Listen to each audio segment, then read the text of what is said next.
Hey guys, welcome back to Guitar Gear 1.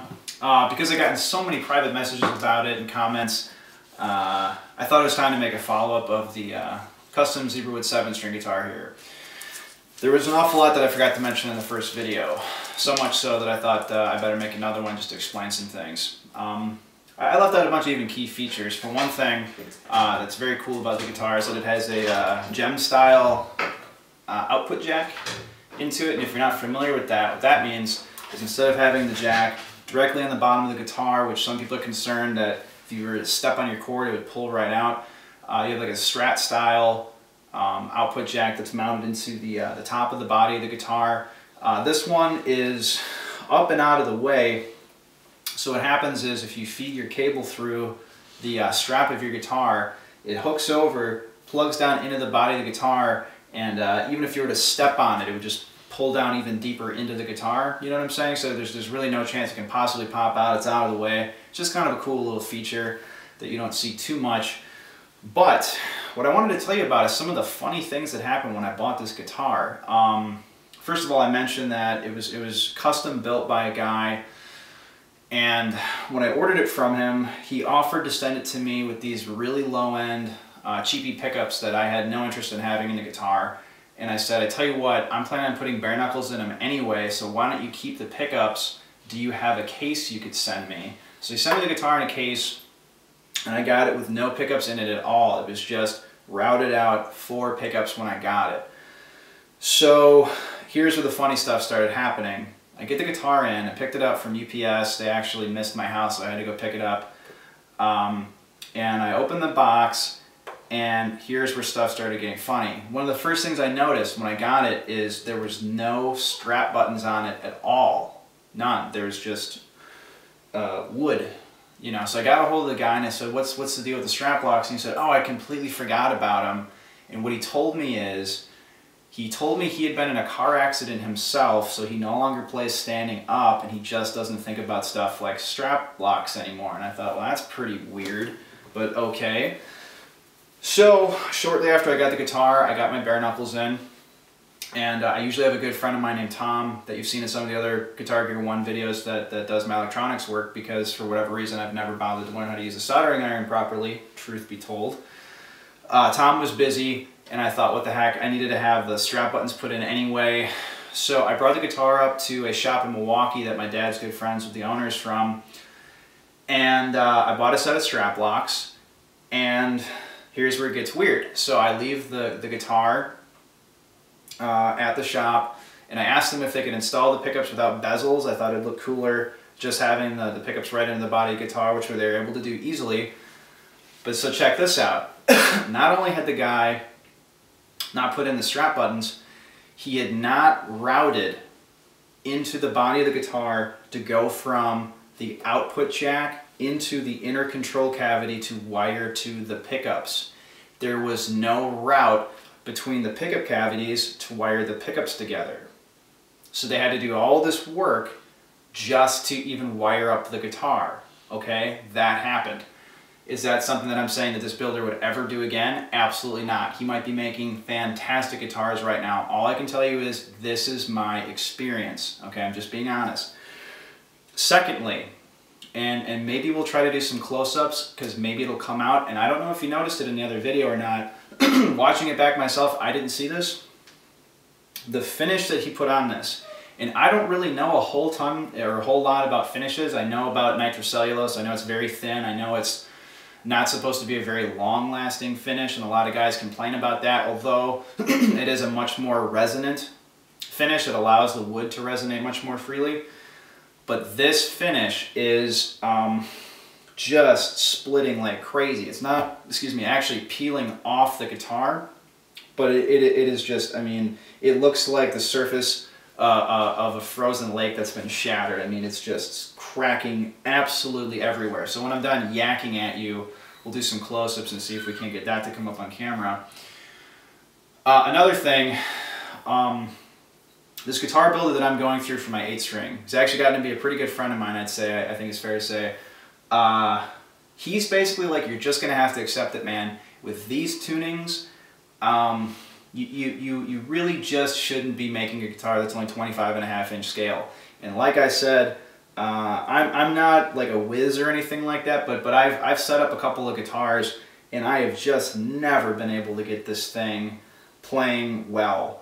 I've described it as people as it's kind of like having to jump through tires with your fingers. You know, you see people running those obstacle courses. Like, having to fret this guitar is just, it's a nightmare. I mean, you have to constantly think about what you're doing. I played a gig on Saturday night, and I was talking to some friends of mine about it, and you can't just close your eyes and relax and just play the guitar. I mean, you got to always be looking where you are and thinking about it, and, oh, am I going to fret this hard enough? And it just really inhibits the creative process. So if you ever end up with a guitar that you're constantly just like, God, you know, how are we going to get around this? Get out of it. Get out of it when you can. You know, so I have to say that I have to be honest. I'm not going to lie to you guys and tell you to buy something that I don't think is good for you. And again, I don't have any other experience of my own. I have never myself owned another 25.5-inch scale 7-string guitar. So if you guys have one at home, you love it, and you're thinking to yourself, this guy's an idiot, yeah, I very well could be very wrong. Maybe it's just this guitar. Okay, I might go as far as to say it probably is. That all being said, yeah, maybe this guy is worth another look. This was a few years ago that I bought this, probably getting on 3, at least 2, I would think. Maybe he's come leaps and bounds since then. So don't let me knock him that bad. If you just do a search for custom Zebrawood guitar on eBay, I bet you you're going to be able to find him. He's in Cincinnati for sure, or at least he was. So if you find a guy making custom 7- and 8-string guitars out of Zebrawood on eBay, I bet you that's going to be the guy. Send him an email, ask him, you know, or maybe he's done. Maybe I haven't looked. So that's that information. I can't think of too much else that I forgot to mention in the first go around. One other thing I'm going to say, and I haven't contacted them yet, and if they're watching, I guess this is me also addressing you. I did find a company that makes replacement parts and complete new tremolo systems for Floyd Rose bridges.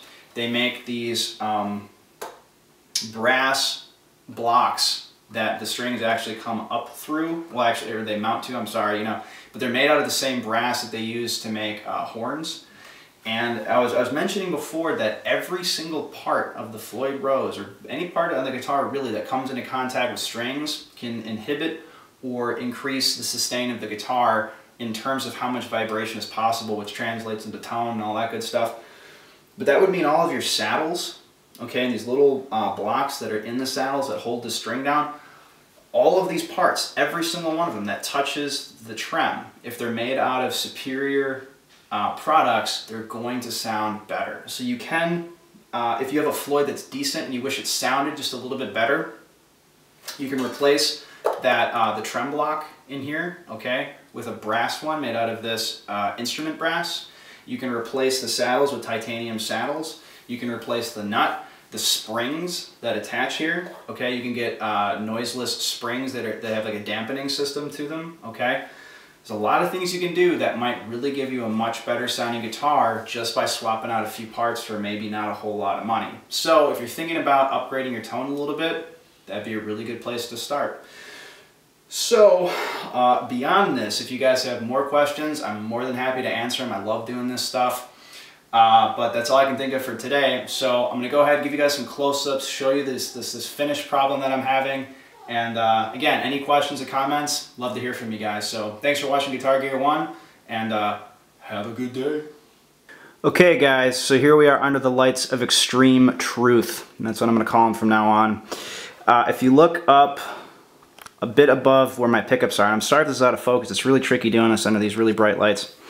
But you can see these lines running everywhere. This finish is just splitting like crazy. And again, I don't have like strips of stuff coming off, and I am so sorry about if the focus is just nuts. But can you see that? I mean, it's just rib. I mean, it's I can only imagine it's going to get worse and worse and worse, and it is absolutely everywhere in this guitar. And it didn't start that way. When I got it, the finish was great.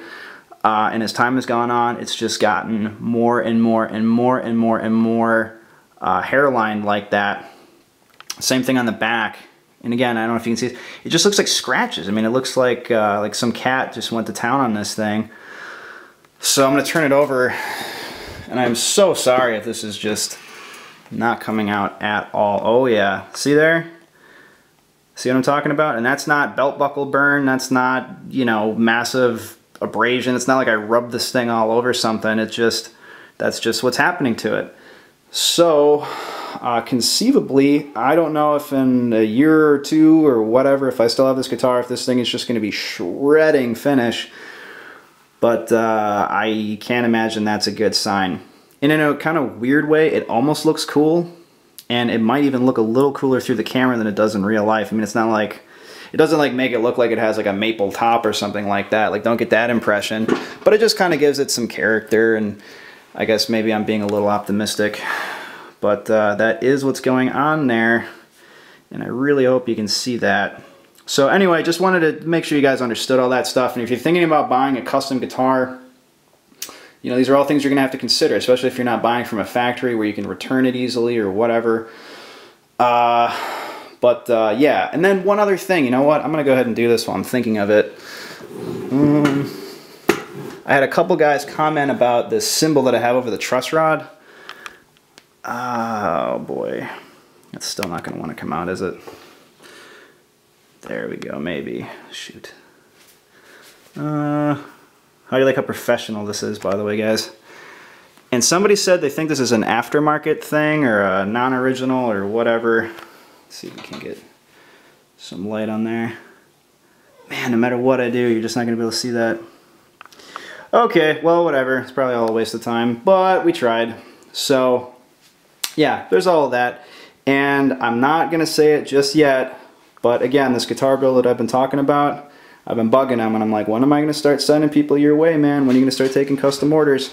Because when this guy starts building guitars, you guys are going to want one. I'm telling you. So I cannot wait to unveil his guitars to you guys. So anyway, thanks for watching Guitar Gear 1, and have a good one, guys.